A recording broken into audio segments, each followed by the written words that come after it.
پرندوں کو دانہ دینے کا اجر، پرندوں کو کھانا کھلانا کیسا ہے؟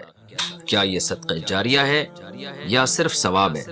سہیل سعودی عرب سے، صدقہ جاریہ میں تو یہ نہیں آئے گا لیکن ثواب آئے گا۔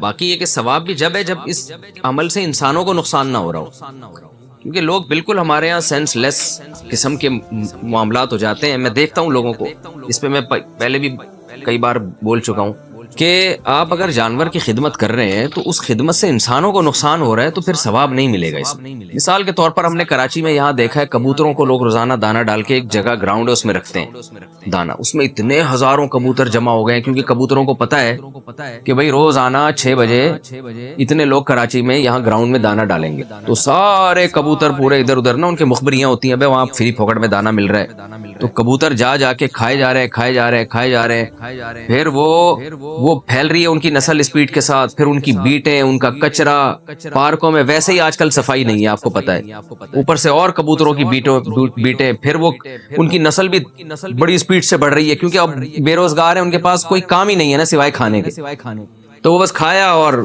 کبوتری کو پھنسایا، شادی کی، انڈے بچے، پھر وہ انڈے بچے بڑے ہو کے نکلے، پھر دوبارہ فری پکڑ میں کھایا، پھر وہ، تو اس کا نقصان یہ ہو رہا ہے کہ گھروں میں جگہ جگہ کبوتروں کے گھونسلے، اور اتنے کبوتر ماشاءاللہ ہو گئے ہیں کہ اب وہ جگہ تلاش کر رہے ہوتے ہیں، اور ہمارے گھر کے روشن دان سے گھس کے پھر انہوں نے وہ انڈے دے دیے، پھر وہ شروع ہو گئے انڈوں پہ بیٹھنا، اور اب وہ بھی ایک ٹینشن والا کام ہوتا ہے۔ کبوتر کی جو بیٹ ہے نا، اس میں بیماریاں بھی ہیں، تو اس لیے وہ کام کریں جو لاجک کے مطابق ہو۔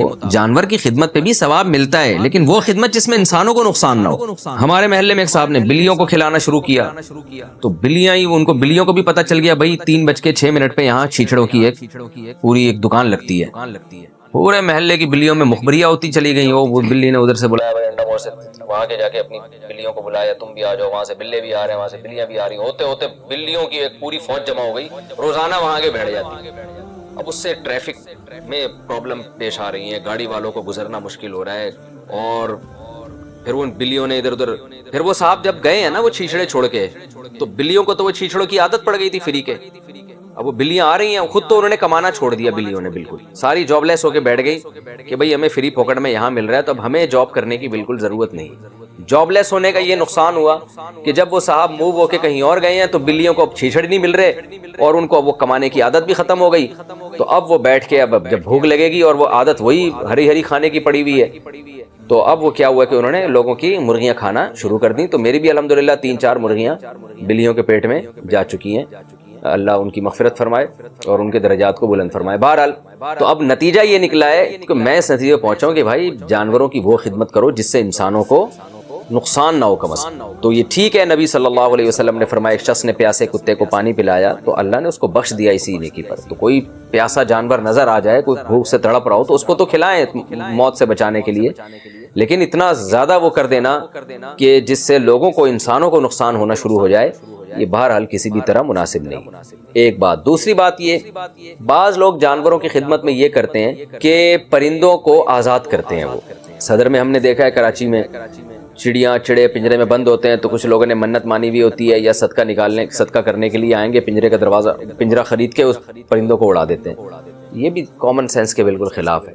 او بھائی، آپ اس طرح سے پیسے خرید کے پرندوں کو اڑاتے ہو تو یہ تو بزنس بن چکا ہے، اب لوگ قید ہی اسی وجہ سے کر رہے ہیں۔ آپ اگر یہ کام چھوڑ دو گے تو وہ چڑیوں کو کیوں پنجرے کے اندر بند کر کے رکھے گا؟ تو اس سے یہ نہیں ہو رہا کہ پرندے آزاد ہو رہے ہیں، بلکہ اس کے نتیجے میں پرندے قید ہو رہے ہیں۔ تو سوچے سمجھے بغیر کوئی بھی کام نہیں کرنا چاہیے، اور ایسے جانوروں کو پالنا جو انسان کے لیے نقصان دہ ہیں، جو تھوڑے بھی ہوں تو نقصان پہنچاتے ہیں، وہ بھی غلط ہے۔ جیسے چیل ہے، اس کی خدمت آپ شروع کر دو تو چیلیں تو بڑھ جائیں گی، چیل گوشت نوچ کے لے جاتی ہے۔ چیل وہ پرندہ ہے جس کو حرم میں بھی مارنے کی اجازت ہے۔ تو اب حرم میں سے بھی مجھے یاد آیا، وہاں کتنے کبوتر ہیں، لوگ دانہ ڈال کے اتنے کبوتر ہو گئے ہیں کہ جب آپ مسجد حرام میں نماز کے لیے جاؤ، کبوتروں کا غول اڑتا ہے، آدمی سر نیچے کر کے جا رہا ہوتا ہے۔ تو ایسی خدمت کریں جانوروں کی جس میں انسانوں کو، میں نہیں کہہ رہا انسانوں کو فائدہ ہو، بلکہ انسانوں کو کم از کم نقصان تو نہ ہو، اس لیے اس کا خیال کرنا چاہیے۔ باقی دوسری بات یہ ہے کہ اتنی زیادہ انویسٹمنٹ بھی اس خدمت میں نہ ہو کہ انسان پہلے ہے نا۔ مثال کے طور پر آپ کے پاس کچھ پیسے ہیں، آپ کسی بھوکے انسان کو کھانا کھلا سکتے ہو اور بھوکے جانور کو بھی کھلا سکتے ہو، تو انسان کو پہلے ترجیح دی جائے۔ تو جہاں دونوں میں تعارض ہوگا تو بہرحال انسان کو، کیا جانوروں کو کھلانا بھی صدقہ ہے؟ ہماری طرف کچھ کچھ کتے جانور وغیرہ بھوکے رہتے ہیں، اگر میں انہیں صبح شام کچھ کھلاتا ہوں تو کیا مجھے اس پر صدقے کا ثواب ملے گا یا میرے پیسے ضائع ہو جائیں گے؟ محمد احتشام لکھنؤ سے۔ دیکھیں جانور کو کھلانا بھی صدقہ ہے، حدیث میں آتا ہے کتے کو پانی پلایا تھے شخص نے، پیاسے کتے کو اللہ نے بخشش کر دی، تو بالکل صدقہ ہے۔ لیکن کچھ جانور ایسے ان کو آپ کھلائیں گے تو ان کی نسل بہت اسپیڈ سے بڑھتی ہے اور وہ انسان کے لیے نقصان دہ بھی ہے۔ تو اگر آپ کتوں کو بہت کھلانا شروع کر دیں گے تو سارے جتنے بھی بے روزگار کتے ہیں وہ سارے آپ ہی کے گھر پہ آ کے ڈیرا لگا کے بیٹھ جائیں گے، اور پھر وہ نسل کی طبیعت سے بڑھاتے ہیں۔ آپ کو پتا ہے کتوں کے تو برساتی مینڈکوں کی طرح بچے ہوتے ہیں، پھر ہر جگہ آپ کو کتے کتے نظر آئیں گے۔ تو اس لیے کھلائیں ضرور، مگر کتوں کی نسل پہ بھی کنٹرول کریں، کیونکہ یہ جنگل کا جانور ہے۔ جب علاقوں میں دیکھیں ہمارے یہاں کے ایم سی والے جو ہے نا کتوں کی پہلے کنٹرول کرتے تھے ان کی نسل پہ، اور جب کتے زیادہ ہو جاتے تھے تو وہ کچھ زہر وغیرہ کھلا کے ان کو مارا جاتا تھا تاکہ نسل کنٹرول میں رہے۔ اب این جی او وغیرہ نے پتہ نہیں عجیب سا کتا پن کیا ہے کہ کتوں کو مارنے پر پابندی لگا دی۔ اس کا کراچی میں یہ نقصان ہو رہا ہے کہ کتے اتنے ہو گئے ہیں کہ گاڑیوں کے نیچے بھی آ رہے ہیں، جس سے ایکسیڈنٹ ہو رہے ہیں گاڑیوں کے، اور پاگل ہو کے کاٹ بھی رہے ہیں لوگوں کو۔ ویکسینیشن کا تو کوئی انتظام ہی نہیں ہے کتوں کی ہمارے یہاں، تو اس کا بڑا نقصان ہو رہا ہے۔ تو یہ حدیث سے ثابت ہے، صحیح ہے، مسلم کی حدیث ہے، مدینہ میں جب کتے زیادہ ہو گئے تھے آپ صلی اللہ علیہ وسلم نے مدینہ کے کتوں کو مارنے کا حکم دیا تھا۔ تو اس سے ہمیں پتہ چلتا ہے کتوں کی نسل جب بڑھ جائے تو ان کو مارنے کا حکم ہے، کیونکہ یہ جنگل کا جانور ہے، وہاں پہ نسل خود ہی کنٹرول میں رہتی ہے۔ شہروں میں تو جو ہے وہ کنٹرول میں نہیں رہتی، وہ فائدے کے بجائے ہوتا ہے انسان کو نقصان ہوتا ہے۔ اب آپ دیکھیں کورونا وائرس جب سے پھیلا ہے، لاک ڈاؤن ہوا ہے، تو کتے آزاد گھوم رہے ہیں، انسان گھروں میں بند ہو گئے۔ تو کسی نے بڑی اچھی تصویر ایک واٹس ایپ پہ بھیجی تھی، کتوں کا ایک پورا اجتماع ہے، تو وہ پریشان ہو کے کہہ رہے ہیں کہ کیا یار یہ کے ایم سی والے انسانوں کو اٹھا کے لے گئے اس دفعہ کتوں کو لے جانے کے بجائے۔ تو انسان شارٹ ہو گئے مارکیٹ سے، کتے ہر جگہ پھیلے ہوئے۔ تو اگر آپ اس طرح سے کتوں کو کھلائیں گے نا تو کتے اور بڑھیں گے۔ کھلانے پر میں نہیں منع کر رہا آپ کو، لیکن یہ ایسا طریقہ بھی ہو کہ یہ جو بہت زیادہ اسپیڈ سے کتے پھیل رہے ہیں، ان کی نسل بڑھ رہی ہے، کتوں کو مارنے کا بھی کوئی انتظام ہونا چاہیے تاکہ ان کی نسل کنٹرول میں رہے اور یہ انسانوں کو نقصان نہ پہنچائے۔ میں نے ترکی میں دیکھا تھا، وہاں ہر کتے کے گلے میں پٹا پڑا ہوا تھا اور ایک نمبر تھا، رجسٹر نمبر، اور رجسٹریشن نمبر اس کا، یہ اس کی علامت ہوتی تھی کہ اس کتے کا پورا ریکارڈ گورنمنٹ کے پاس ہے اور یہ پاگل نہیں ہے۔ کتا جب پاگل ہوتا ہے نا تو پتہ نہیں چلتا کہ یہ پاگل ہو گیا کہ نہیں ہو گیا، وہ کاٹ لیتا ہے، انسان کے لیے بہت نقصان دہ ہوا۔ تو اور ہمیں کیا پتا ہوگا کہ کون سا کتا پاگل ہے کون سا پاگل نہیں ہے؟ تو یہ گورنمنٹ تو کنٹرول کرتی نہیں ہے۔ وہاں ہم نے باہر کنٹریز میں دیکھا ہے، وہاں ویکسینیشن ہوتی ہے ان کی، کتوں کو باقاعدہ چیک کیا جاتا ہے بھائی کوئی کھسک تو نہیں گیا۔ تو ہمارے یہاں تو آوارہ بے روزگار کتے پھر رہے ہیں دبا کے، تو آپ اگر ان کو روزگار دے دیں گے تو اور کتے پن پہ اتر آئیں گے، اس لیے احتیاط کریں۔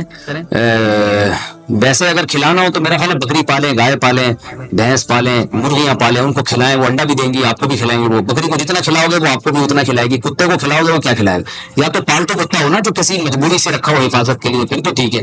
گلی محلے کے کتوں کو لفٹ کرائیں گے تو پھر وہ مسئلہ جو ہے وہ یہ ہوگا کہ وہ بہت زیادہ پھیل جائیں گے۔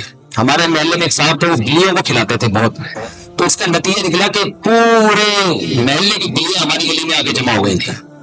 وہ بلیاں کی بھی تو مخبری ہوتی ہے نا، ایک بلی نے کھایا، اس نے دوسری کو جا کے بتایا بہن وہاں جو ہے نا چیچڑے مل رہے ہیں، تو وہ ہوتے ہوتے خبر پھیلتی رہی۔ ایک سال میں وہ بھائی پوری بلیوں کی فوج ہماری گلی میں تیار ہو گئی ہے۔ ہم نے کہا یار یہ کیا مذاق ہے، ٹھیک ہے دو چار بلیاں ہر گلی میں اچھی لگتی ہیں، جانور تو ایک زمین کی رونق ہے، مجھے خود بھی جانور پالنے کا شوق ہے۔ ابھی ایک بلی میں نے پالی ہوئی تھی، وہ اتنا فری ہو گئی تھی کہ وہ پھر ہمارے لیے ٹینشن بن گئی تھی۔ وہ اتنا فری ہو گئی کہ وہ اس نے تو بغیر پیمپر کے وہ باقی چیزیں بھی شروع کر دی اس نے گھر میں، تو پھر ہم اس کو دور کہیں پھکوا کر آئے ہیں، ورنہ بہت پل گئی تھی وہ۔ تو دو چار تو اچھے لگتے ہیں جانور گلی میں، لیکن بہت زیادہ ہو جائیں تو پھر وہ نقصان کا سبب بنتے ہیں۔ تو ہم نے بھی ان صاحب سے کہا یار یہ بلیوں کو اتنا پروٹوکول آپ دے رہے ہیں، پورے محلے کی بلیاں ہمارے محلے میں، پھر ان کو گوشت کھلا کھلا کے ایسا خونخوار بنا دیا کہ وہ مرغیوں کو بھی، ہم جس دن وہ بزرگ نہیں آتے چیچڑے لے کے تو اس دن پھر وہ دوسروں کے چیچڑے بنانا شروع کر دیا ان بلیوں نے، ہماری مرغی کھا گئی۔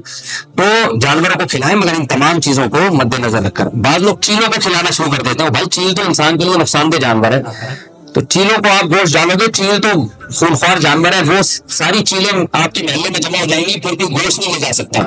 میں ایک دفعہ گوشت شاپر میں لے کر آ رہا تھا تو ایک فضائی حملہ ہوا، میں حیران یہ گوشت گیا کہاں سے، پتا چلا پوری بوٹیاں جو ہے نا محلوں میں پھیل گئی ہیں۔ پتا چلا کہ چیل نے وہ پیچھے سے آئی ہے اور ایسے جیٹ طیارے کی طرح اس کو حملہ کر کے تھیلی پہ چونچ ماری۔ تو اسی وجہ سے جو ہے حالت احرام میں بھی چیل کو مارنے کی اجازت ہے، کیونکہ یہ انسان کے لیے نقصان دہ جانور ہے۔